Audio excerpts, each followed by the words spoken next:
all the high-flying acrobatic athletes you'll see in Sochi, you may ask, is this the Olympics or the X Games? Featuring 10 snowboarding events and 10 freestyle skiing events, all originating in ESPN's 18-year-old extreme sports competition. Whoa.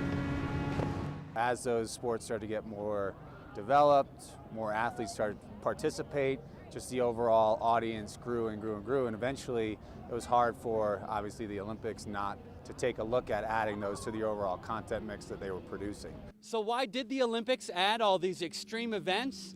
The answer is simple.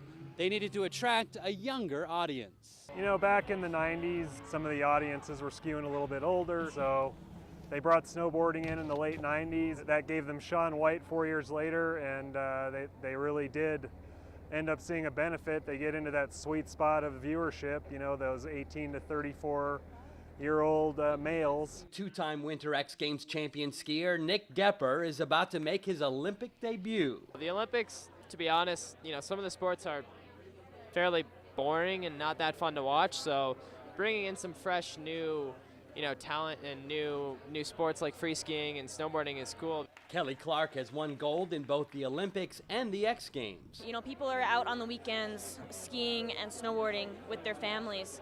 And I think as far as Winter Olympic sports go, they're some of the most relatable sports out there. Some athletes, like Shaun White, decided to skip the X Games this year to prepare for Sochi. But X Games organizers say scheduling conflicts every 4 years are a small price to pay as they continue to innovate on the worldwide sports stage. Haven Daley, Associated Press, Aspen, Colorado.